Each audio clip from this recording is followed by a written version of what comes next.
আসসালামু আলাইকুম। আমি আজকে পারফেক্টভাবে ঝরঝরে বিরিয়ানি রান্না করে দেখাবো। কিভাবে বাসায় রাইস কুকারে ঝরঝরে বিরিয়ানি মশলা দিয়ে বিরিয়ানি রান্না করবেন সেটাই আপনাদের মাঝে শেয়ার করব। দেখেন কতটা সুন্দর হয়েছে, ঝরঝরে হয়েছে। তো চলে আসবো মূল উপকরণে। আমি 1 কেজি মুরগির মাংস ধুয়ে কেটে পানি ঝরিয়ে রেখেছি, দিয়ে দিলাম 1 টেবিল চামচ শুকনা মরিচের গুঁড়া, 1/2 টেবিল চামচ জিরা বাটা, 2 টেবিল চামচ রসুন বাটা, দিয়েছি 1 টেবিল চামচ আদা বাটা, 1/2 টেবিল চামচ কিশমিশ বাটা, 2 টেবিল চামচ কাজু বাদাম বাটা। আমি সমস্ত উপকরণ ভালোভাবে মেখে নিব। এখানে আমি 1 প্যাকেট রাঁধুনি রেডিমিক্স বিরিয়ানি মশলা নিয়েছি। আমি এটি মাংসের মধ্যে দিয়ে দিব। ভালোভাবে মেখে নিতে হবে।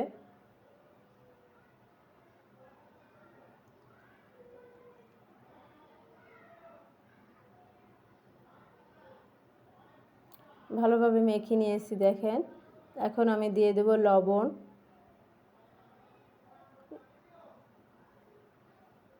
দিয়ে দেব টক দই,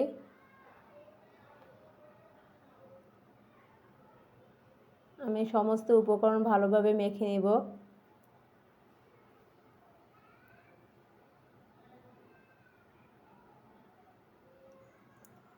এখানে মাখানোর পরে নির্ভর করে আপনার মাংসের স্বাদ। এর জন্য ম্যারিনেট করবেন, ভালোভাবে মাখায় নেবেন। সমস্ত গায়ে যাতে মশলাগুলো পৌঁছায় সেটাই খেয়াল রাখতে হবে। এখন দিয়ে দেবো এখানে আমি 2 টেবিল চামচ টমেটো সস দিয়েছি। এই টমেটো সস দিলে টেস্ট আরও বেড়ে যায়। এখন ঢাকনা দিয়ে ঢেকে রাখবো আধা ঘন্টা। ফিরে আসলাম চুলায়। আমি প্যান বসিয়ে দিয়েছি। এখন তেল দিয়ে দেব এখানে 1 কাপ পেঁয়াজ কুচি। আমার এই পেঁয়াজ কুচি দেখা যায় পেঁয়াজ ব্রেস্তা করে নেব। ব্রাউন কালার করে ভেজে নিতে হবে পেঁয়াজগুলো। এর জন্য অনবরত নেড়ে চেড়ে যেতে হবে যাতে কোথাও কোনো পুড়ে না যায়। ব্রাউন কালার করে ভেজে নেব আমি।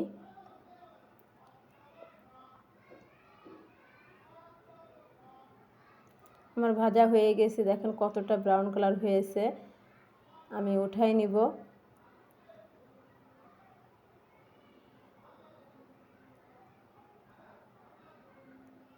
এখন এই তেলেই দিয়ে দেব আলু কেটে ধুয়ে রেখেছিলাম।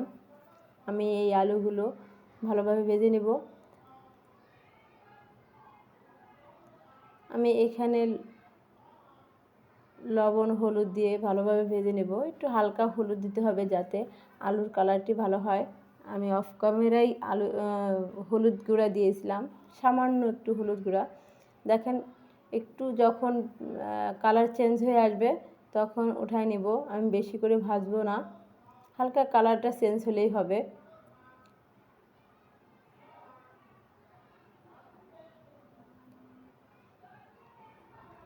দিয়ে দিব এখানে আমি 6টি এলাচ, 4টি লবঙ্গ, 2টি তেজপাতা, 2 টুকরো দারুচিনি দিয়েছি। এখন ম্যারিনেট করা সেই মাংস দিয়ে দিব।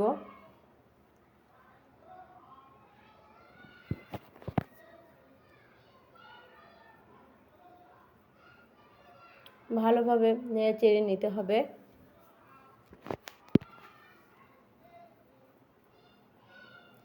ভালোভাবে রান্না করে নিব আমি এই মাংস। এখন ঢাকনা দিয়ে ঢেকে দিব।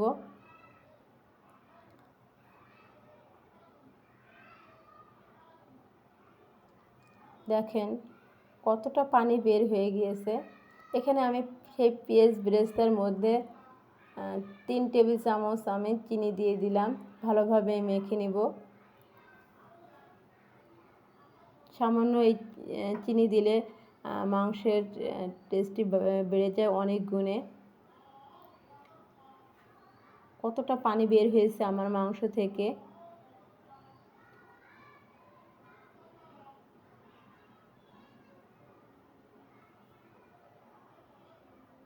আবারও ঢাকনা দিয়ে ঢেকে দিব।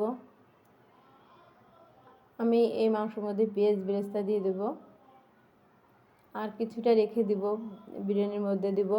যখন আমি চাউলের মধ্যে মাংস ঢেলে দেব, তারপরে আমি দিয়ে দেব বাকি যে পেঁয়াজ বেরেস্তা আছে সেগুলো।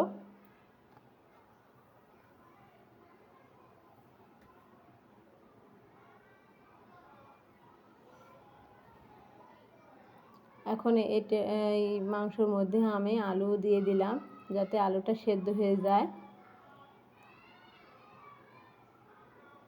কিছুক্ষণ নেড়ে নিয়ে ঢাকনা দিয়ে ঢেকে দেব। ফিরে আসলাম 2 মিনিট পর। আমি এখানে হাফ কাপ গরম পানি দিয়েছি। আপনারা চাইলে এখানে ঠান্ডা পানিও দিতে পারেন, সমস্যা নেই।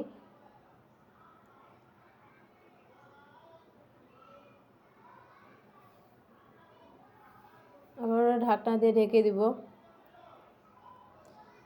আমি এই গ্লাসের 2 গ্লাস আমি চাউল নিয়েছি, আর পানি দিব আমি এখানে 3.5 কাপ, বেশি দিব না। এভাবে রান্না করলে পোলাওটি দেখাচ্ছে অনেকটা ঝরঝরে হয়ে যাবে। আমি দিয়ে দিয়েছি একটি তেজপাতা, স্বাদমতো লবণ, আর 2 টেবিল চামচ তেল। আমার এই পাশে মাংস রান্না হয়ে গিয়েছে প্রায়।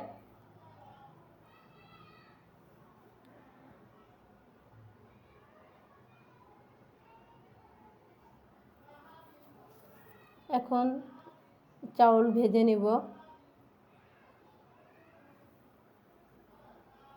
আমি পোলাও চাউল দেখা যাচ্ছে আমি ভালোভাবে ধুয়ে নিয়েছি। সাদা পানি যতক্ষণ না বের হয়েছে আমি ততক্ষণ ধুয়ে নিয়েছি।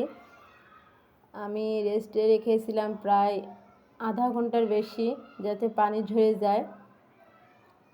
আমি এই চাউল ভেজে নেব প্রায় 10-12 মিনিটের মতো। ভালোভাবে ঝরঝরে চাউল ভাজতে হবে, তাহলে দেখা যাচ্ছে বিরিয়ানিটা বেশি ঝরঝরে হবে।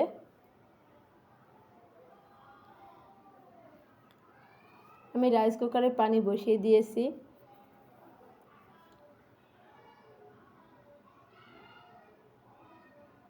আমি চাউল ভালোভাবে ভেজে নিব, অনবরত নাড়তে থাকতে হবে। আমার চাউল ভাজা হয়ে গিয়েছে। এখন আমি ফুটন্ত পানির মধ্যে ঢেলে দিব।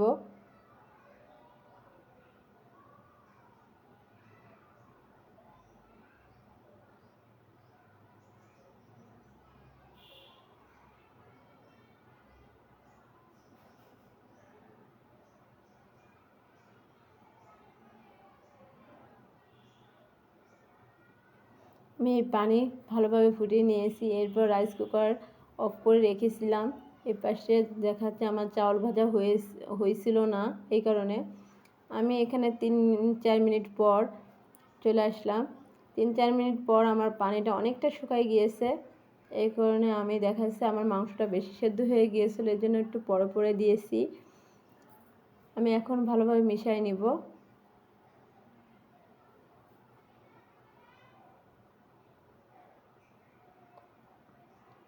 ভালোভাবে মেশায় নিতে হবে। আমার মেশানো হয়ে গিয়েছে। এখন ঢাকনা দিয়ে ঢেকে রাখবো। আমি 4 মিনিট পর ঘি দিয়ে দিলাম এখানে 4 চামচ। ঢাকনা দিয়ে ঢেকে রাখবো। এখানে আমি প্রায় আধা ঘন্টা রেস্টে রেখেছিলাম, দমে রেখেছিলাম। দেখুন কতটা ঝরঝরে হয়েছে।